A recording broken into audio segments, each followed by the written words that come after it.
ଶୁଣନ୍ତୁ ମାନ୍ୟବର, କଲେଜରେ ଚାଲିଛି ଗଲଗଦନ୍ଦା, ଯାହା ପ୍ରତି ଆପଣଙ୍କ ଦୃଷ୍ଟି ଆକର୍ଷଣ କରିବାକୁ ଚାହେଁ ଯେ କଲେଜରେ କାର୍ଯ୍ୟରତ ଅଧ୍ୟାପକ ଓ ଅଧ୍ୟାପିକା 7 ଘଣ୍ଟା ରହିବାର ନିୟମ ରହିଛି, କିନ୍ତୁ ସେମାନେ କଲେଜ କ୍ୟାମ୍ପସରେ ରହିବାକୁ ନାରାଜ। କିଭଳି ସେମାନେ ଘରକୁ ଶୀଘ୍ର ଯିବେ ତା ପ୍ରତି ପାଠପଢ଼ା ଅପେକ୍ଷା ବେଶୀ ତତ୍ପରତା। ଯଦି ଆପଣ ସତ୍ୟତା ଜାଣିବା ପାଇଁ ଚାହୁଁଛନ୍ତି, ତେବେ ପ୍ରତି କଲେଜରୁ ଆଟେଣ୍ଡାନ୍ସ ଏକ୍ସେଲ ସିଟ୍ରେ ମାଗନ୍ତୁ, ଯେଉଁଥିରେ କେତେବେଳେ କଲେଜକୁ ଆସିଲେ ଆଉ କେତେବେଳେ ଘରକୁ ଯାଉଛନ୍ତି ତାହା ସ୍ପଷ୍ଟ ଭାବରେ ଜାଣିହେବ। ଘରକୁ ଶୀଘ୍ର ଯିବା ପାଇଁ ଅଧିକାଂଶ ଅଧ୍ୟାପକ ଓ ଅଧ୍ୟାପିକା ବୃନ୍ଦମାନେ ସକାଳେ 7ରୁ 7:30 AM ଭିତରେ କଲେଜକୁ ଧାଉଁଛନ୍ତି ଆଟେଣ୍ଡାନ୍ସ ପକାଇବା ପାଇଁ। ଆଟେଣ୍ଡାନ୍ସ ପକାଇ ସାରିଲା ପରେ ପୁଣି ଘରକୁ ଫେରି ଯାଉଛନ୍ତି। ଆଉ ଠିକ୍ 7 ଘଣ୍ଟା ହେବାର ଘଣ୍ଟେ ଭିତରେ କଲେଜ କ୍ୟାମ୍ପସ ଭିତରେ ପ୍ରତ୍ୟାବର୍ତ୍ତନ କରୁଛନ୍ତି ଓ 1 କିମ୍ବା 2 ହଳ କ୍ଲାସ୍ କରି ଥମ୍ ଆଉ ଆଇରିସ୍ ସ୍କାନ୍ କରାଇ ଘରକୁ ଫେରି ଯାଉଛନ୍ତି। ଅଧିକାଂଶ ସମୟରେ କ୍ଲାସ୍ ନ କରି ଚା ଦୋକାନରେ ଖଟି ମାରୁଛନ୍ତି। ବର୍ତ୍ତମାନ ସମୟରେ ଦେଖିବାକୁ ମିଳିଛି ସିଲାବସ୍ ମଧ୍ୟ କମ୍ପ୍ଲିଟ୍ କରିପାରୁନାହାନ୍ତି। ଯଦି ଏହିଭଳି ସ୍ଥିତି ଜାରି ରହିବ ତେବେ କାହାର କ୍ଷତି ହେବ? ଛାତ୍ରଛାତ୍ରୀମାନଙ୍କର। ଏହାକୁ ଆମେ କିଭଳି ରଖିପାରିବା ତା ପ୍ରତି ଆମକୁ ଦୃଷ୍ଟି ଦେବାକୁ ପଡ଼ିବ। ପ୍ରଥମତଃ ଯାହାର ଯେଉଁ ସମୟରେ କ୍ଲାସ୍ ରହିବ ସେ ସେହି ସମୟରେ ହିଁ କଲେଜକୁ ଆସିବ ଆଉ କ୍ଲାସ୍ ସାରି ନିଜର 7 ଘଣ୍ଟା କଲେଜ କ୍ୟାମ୍ପସ୍ ଭିତରେ ଅତିବାହିତ କରି ଘରକୁ ଫେରିବ। ଦ୍ୱିତୀୟତଃ କିଏ କେତେଟା କ୍ଲାସ୍ କରୁଛି ତାହା ଲିଖିତ ଭାବରେ ଉକ୍ତ କଲେଜର ପ୍ରିନ୍ସିପାଲକୁ ଜଣାଇବେ ଓ ଗୋଟେ ଟାଇମ୍ ଟେବଲରେ କାହାର କେଉଁ ସମୟରେ କ୍ଲାସ୍ ରହିଛି ତାହା ନୋଟ୍ ଡାଉନ୍ କରି ପ୍ରିନ୍ସିପାଲକୁ ଜଣାଇବେ।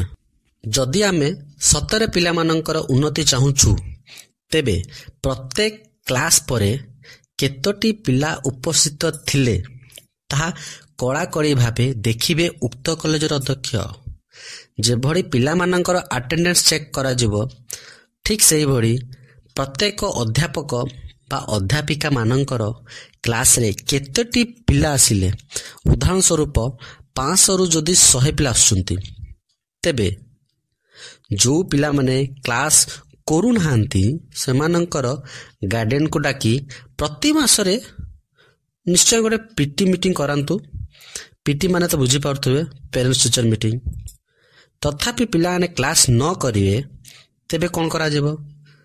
ଯାହାର ଆଟେଣ୍ଡାନ୍ସ 75%ରୁ, ଆଉ ଥରେ କହୁଛି, ଯାହାର ଆଟେଣ୍ଡାନ୍ସ 75%ରୁ କମ୍ ରହିବ ସେ ପରୀକ୍ଷା ଆଟେଣ୍ଡ କରିପାରିବନି। ଏହି ନିୟମକୁ ଯଦି କଡ଼ାକଡ଼ି କଲେ ହୁଏତ ତାଙ୍କ ଭିତରେ ଫେଲ୍ ହେବାର ଭୟ ଜାଗ୍ରତ ହେବ, ଯାହାଫଳରେ ସେମାନେ କ୍ଲାସ୍ ନିଶ୍ଚୟ କରିବେ। କେବଳ ଏଥିରେ ଷ୍ଟୁଡେଣ୍ଟମାନଙ୍କର ଭୁଲ ନାହିଁ।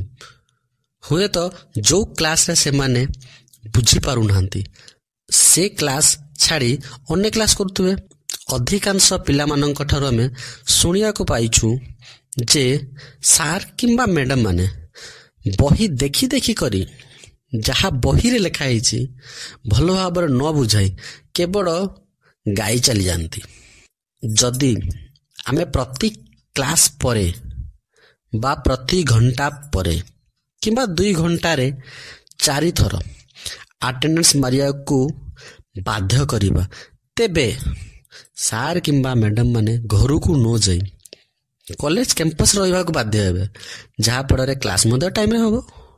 ଶେଷରେ ଏହା କହିବି ଯେ ସବୁ ସାର୍ ମ୍ୟାଡ଼ାମ୍ ମାନେ କ୍ଲାସ୍ କରୁନାହାନ୍ତି ଆଦୌ କହୁନୁ, କିନ୍ତୁ ତନ୍ମଧ୍ୟରୁ କିଛି ଅଛନ୍ତି ଯେଉଁମାନଙ୍କର ଯୋଗୁଁ ଏହି ପରିସ୍ଥିତି କେତେକ କଲେଜମାନଙ୍କରେ ଦେଖାଯାଉଛି। ତେବେ ଏଭଳି ସ୍ଥିତିକୁ ରୋକିବାକୁ ହେଲେ କଠୋର ପଦକ୍ଷେପ ନେବାକୁ ପଡ଼ିବ। ଉଦାହରଣ ସ୍ୱରୂପ ଟ୍ରାନ୍ସଫର ନୀତିକୁ ଆପଣେଇବାକୁ ପଡ଼ିବ। କୌଣସି କଲେଜରେ ଅଧ୍ୟାପକ କିମ୍ବା ଅଧ୍ୟାପିକା 3 ବର୍ଷରୁ ଅଧିକ ସମୟ ତିଷ୍ଠି ରହିପାରିବେ ନାହିଁ, ଯାହାଫଳରେ କଲେଜରେ ଯେଉଁ ରାଜନୀତି ବା ଗୋଷ୍ଠୀ ସମୂହ କରି କଡ଼ି ହେବ ନାହିଁ। ଏହି ଭିଡ଼ିଓଟି ଏତେ ମାତ୍ରାରେ ସେୟାର କରନ୍ତୁ ଯେ ଦୃଷ୍ଟିଗୋଚର ହେଉ। ବାଧ୍ୟ ହୋଇ ମୁଁ ଏହି ଭିଡ଼ିଓଟି କରିଛି। କାହିଁକି ନା